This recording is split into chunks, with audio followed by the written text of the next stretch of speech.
Inject کیا تھا اور واپس دلہام سے کچھ دور بیٹھی تھی۔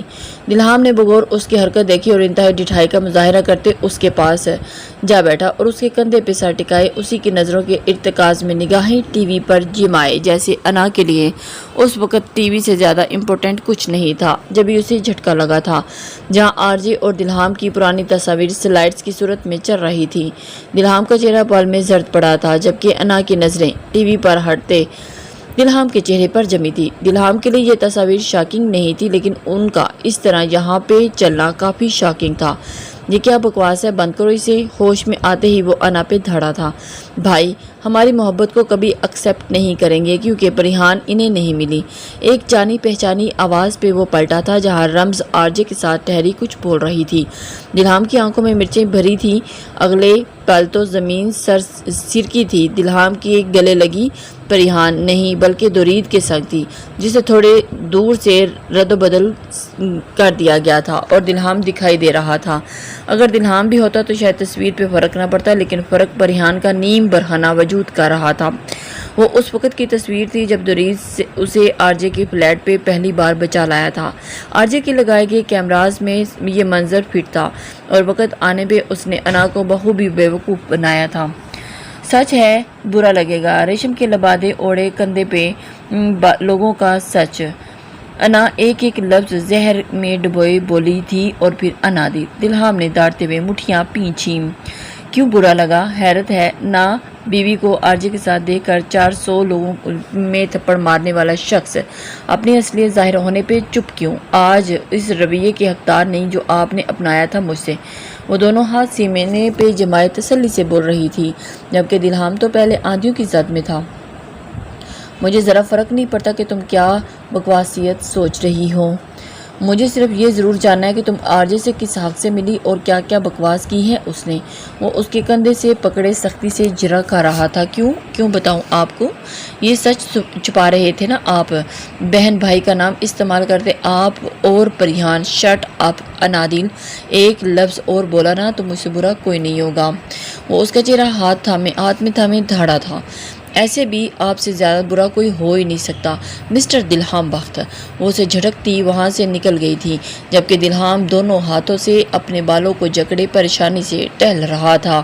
اس بے وقوف لڑکی سے ہر امید رکھ سکتا تھا تو جو اسے ویڈیو دیکھنے کے بعد دلہام کی ضد میں ہر حد تک جا سکتی تھی۔ بہرحال غلط فہمی میں ہی صحیح محبوب کا بٹوارا کسی صورت اسے قبول نہیں تھا۔ کتنی دیر خود کو سنبھالنے کے بعد وہ کمرے میں آیا تھا۔ وہ جو بیڈ پہ گھٹنوں میں سر دیے بیٹھی تھی، اس کی آمد پہ سر اٹھایا تھا۔ دلہام اس کے قریب آیا تھا۔ میں نے اپنی راہیں آپ سے الگ کرنے کا فیصلہ کر لیا ہے مسٹر دلہام بخت۔ انا کی آواز میں گہری خاموشی کے جمود کو نہ صرف توڑا تھا بلکہ دلہام کو مارنے کی کافی حد نہیں چھوڑی تھی۔ وہ لڑکی بار بار اس کا ضبط آزما رہی تھی۔ انا دل، کیا تم چاہتی ہو؟ اس کے سامنے آ کر رکا۔ نہیں، بالکل بھی نہیں، بلکہ میں چاہتی ہوں کہ آپ روایت کو برقرار رکھیں، دو کیا چار بغل میں لے کے گھومے پھریں، میری زندگی کو دلہام بخت نامی عذاب سے آزاد کر دیں۔ انا کے انداز میں کوئی رعایت نہیں تھی۔ دیکھیں انا محترمہ، ایسا کچھ مت بولیں جس میں بعد میں پچھتانے کا کوئی موقع نہ ملے آپ کو۔ وہ کچھ نرم پڑا تھا، شاید اس کا جھٹکنا معاملات مزید خراب کر سکتا تھا، پر تنزیہ آپ جناب نہیں چھوڑا تھا۔ اس سے زیادہ کیا اور خراب ہوگا؟ وہ بڑبڑائی تھی۔ انادل دیکھو، ہم بات کر کے معاملات سلجھا سکتے ہیں۔ دلہام کو وہ کام جو بہت پہلے کر لینا چاہیے تھا وہ اب اس پر مائل نظر آ رہا تھا۔ مجھے کوئی بات نہیں کرنی آپ سے، سنا آپ نے؟ وہ ضدی انداز میں کہتی بیڈ سے اتری تھی جبھی دلہام نے اس کی کلائی تھامے روکا تھا۔ دیکھو میں تمہیں ہر بات کلیئر کرتا ہوں۔ دلہام گڑبڑایا تھا۔ شاید وہ سوچ بھی نہیں سکتا تھا کہ آر جے اس کے اوپر اتنی کاری ضرب لگائے گا۔ کیوں خود پہ بیتی ہے تو چلا اٹھے، سہل نہیں ہو رہا اپنے کردار پہ انگلی کو برداشت کرنا، پر سن لیں کہ آپ کہ میں جو انگلی اٹھی اسے توڑنا تو اچھے سے جانتا ہوں۔ یہ مسئلہ ہے کہ یہاں میری نیا اور میں نیا میرے اپنے ڈبونا چاہتے ہیں۔ ایک اور ملی سے جھٹکے سے وہ اس کے بے حد قریب آ چکی تھی۔ پر مجھے آپ کے ساتھ نہیں رہنا، سن رہے ہیں آپ؟ مجھے کسی ایسے انسان کے ساتھ نہیں رہنا جس کا کوئی کردار ہی نہ ہو۔ اس کی آنکھوں اور زبان سے شعلے نکل رہے تھے۔ دلہام کا دل چاہ رہا تھا کے دو لگا کے اس لڑکی کا دماغ ٹھکانے لے آئے، لیکن پہلے بھی کئی بار اس سے زیادتی کا مرتکب ہوا تھا، پر اسی کے انداز میں جواب دینا جیسے لازم ہو گیا تھا۔ مجھے بھی ایسی لڑکی کو کوئی گواہی دینی پڑے۔ بیڈ سے تکیہ اٹھاتے وہ کمرے سے نکل گیا تھا۔ انا کا دل ڈوبا تھا تو کیا وہ اسے چھوڑ دے گا؟ یہ سوچ ہی تو جان لیوا تھی۔ جبھی وہ تیزی سے اس کے پیچھے آئی۔ کیا کہا آپ نے؟ آپ مجھے چھوڑ دیں گے؟ وہ صدماتی کیفیت میں تھی۔ تمہاری خواہش پوری کر رہا ہوں۔ بد کردار آدمی کے ساتھ نہیں رہنا چاہتی نا تم؟ وہ لفظ چباتے اوندے منہ گرتے صوفے میں منہ چھپا گیا تھا تو پریحان شٹ اپ انادل، ایک اور لفظ نہیں ورنہ میں ہر لحاظ ختم کر دوں گا۔ وہ سرخ انگارہ ہوتے اس پر گاڑے بولا تھا۔ دلہام کا لہجہ بہت سخت تھا جو انا نے پہلے کبھی نہیں دیکھا۔ بات یہ تھی کہ ساری رات کردار پہ آ کے رکی تھی۔ وہ وضاحت دینا نہیں چاہتا تھا جبکہ انا کردار کی گواہی چاہتی تھی۔ دونوں نے وہ رات جلتے کرتے گزاری تھی۔ نیند تو جیسے آنکھوں میں روٹ گئی تھی۔ انا کی آنکھیں بار بار بھیگ جاتی تو کچھ انہونی کا احساس بے چین کر رہا تھا۔ وہ چاہ کر بھی دلہام سے الگ نہیں ہونا چاہتی تھی، لیکن وہ بے چینی سے پہلو بدل رہی تھی جبکہ اس کے سیل کی نوٹیفیکیشن ٹیون بجی تھی۔ دلہام کی طرف سے ایک وائس نوٹ شیئر کیا گیا تھا۔ اسے دلہام کی یہ حرکت عجیب لگی تھی تو جو 2 قدم کی دہلیز پار بیٹھا اسے میسج کر رہا تھا۔ وہ اسے اگنور کرنا چاہتا تھا پر کچھ سوچتے اسے آن کیا تھا۔ کوئی ٹوٹا تارا مجھے غم دے گیا ہے، اپنوں نے جو زخم دیا ہے۔ دل کی دھڑکن تھمی تھی۔ وہ وائس نوٹ انا کی آواز میں ریکارڈ تھا جو اس وقت دلہام کا طنز محسوس ہو رہا تھا۔ انا کی سوچیں ایک بار پھر سے اس پہ مرکوز ہو گئی تھی۔ دلہام کا دل بے چین اور مضطرب تھا۔ وہ جتنا معاملات کو ٹھیک کرنا چاہتا تھا انا نے اتنے الجھا دیے تھے۔ کچھ سوچ کے اس نے درید کو کال ملاتے پریحان کی سیکورٹی کے متعلق کچھ مزید انسٹرکشنز دی تھی۔ دور کہیں مسجد سے اذان کی صدا بلند ہوئی تو وہ اٹھ کھڑا ہوا اور اب رب کے ہاں سر بسجود ہوتے اپنے گھر کی کلیوں کی عزت اور امان خدا کے سپرد کرتے دعا کرنے لگا تھا۔ دلہام بری طرح اپنے خیالوں میں گم تھا۔ انا سے ملاقات کے بعد وہ مسرور تھا لیکن بہت بے چین بھی تھا۔ اسے انا پہ یقین نہیں تھا وہ اس کا ساتھ دے گی یا نہیں۔ شام ڈھلے آنے والی تھی اور پھر انا کے میسج نے گویا اسے کامیابی سے ہمکنار کیا تھا۔ وہ جلدی سے سسٹم آن کیے، دلہام کے سیل کے تمام فنکشنز انڈر کنٹرول کرنے لگا تھا۔ جیسے ہی سینسر نے درید کا نام ٹریس کیا تو وہ الرٹ ہوا تھا اور کال کی لوکیشن ٹریس کرنے لگا تھا۔ اس کے لیے یہ کامیابی کا پہلا سرا تھا۔ وہ جان چکا تھا کہ درید اور پریحان پاکستان میں ہی ہیں، اس سے آگے کے معاملات جاننا زیادہ مشکل نہیں تھا۔ تبھی اس نے اپنے آدمیوں کو الرٹ جاری کیا تھا۔ تقریباً رات کے 3 بجے دلہام کے سیل سے ایک بار پھر سے درید سے رابطہ کیا گیا تھا۔ دلہام کی گفتگو سے یہی اندازہ کر پا رہا تھا کہ انا دلہام کو آرجے کے متعلق کھل کر کے بات کر چکی ہے اور زیادہ دیر کے معاملات سے نپٹاتے صبح درید کے دروازے پہ پہنچا تھا۔ وہیں درید کی ذرا سی غفلت پہ پریحان کا باہر آنے اور اسے ایک بار پھر آرجے کے پاس لے جا چکا تھا۔ وہ اس وقت اس کی سانسیں کی ڈور آرجے کے ہاتھ میں تھی۔ وہ یکٹک اپنے سامنے پڑی پریحان کو دیکھ رہا تھا۔ وقت گزرتے اور زیادہ خوبصورت ہو گئی تھی اور درید کی محبتوں کا اعجاز تھا کہ اس کی محبت پریحان کے وجود سے نظر آتی تھی۔ پریحان پریگننٹ تھی اور آرجے کو جب ڈاکٹر نے بتایا کہ اس کا مزید خون اس کے بچے کے لیے جان لیوا ثابت ہو سکتا ہے تو وہ پاگل ہو اٹھا تھا۔ اسے یاد پڑ رہا تھا کہ اس کا لکی چارم تھی۔ متوسط طبقے سے تعلق رکھنے والا رحمان جیلانی جب دلہام بخش سے ملا تو اس کی امارات سے گویا دوستی کی بنیاد رکھی تھی۔ ایسا کہنا غلط نہیں تھا کہ دوستی صرف دلہام بخش نے ہی کی تھی، جبکہ آرجے نے ایک امیر فیملی کے لڑکے کے سہارے خود کو کھڑا کیا تھا۔ آرجے کو گانے کا شوق تھا اور دلہام اس کا بہترین سپورٹر بن گیا تھا۔ ایک ڈائریکٹر اور میوزیکل کمپنی کے پیچھے بھاگتے آرجے نے اللہ کی ذات سے ہٹ کے بنگالی بابا اور کئی روحانی کاملوں پہ در پہ جا پہنچا تھا اور جب وہ بنا سوچے سمجھے ایلومناتی دنیا میں قدم رکھنے لگا تھا۔ ایلومناتی ایک ایسی تنظیم جس کا وہ داس اس وقت کی ضرورت بن گیا تھا جب سائنسدان اور مذہبی پیشواؤں کی خدا اور تخلیق کو لے کے ایک جنگ چھڑ گئی تھی۔ سائنسدانوں کی انسان اور دوسری مخلوق کی تخلیق کو لے کے سائنس ایک بگ بینگ کی تھیوری کو ثابت کرنے کے لیے جانے والے دعوے مختلف مذاہب کے گاڈ فادرز اپنے مذاہب کے پرچار کرتے گروہوں کو معصوم لوگوں کو رائے حق سے بھٹکانے کے لیے سائنٹسٹ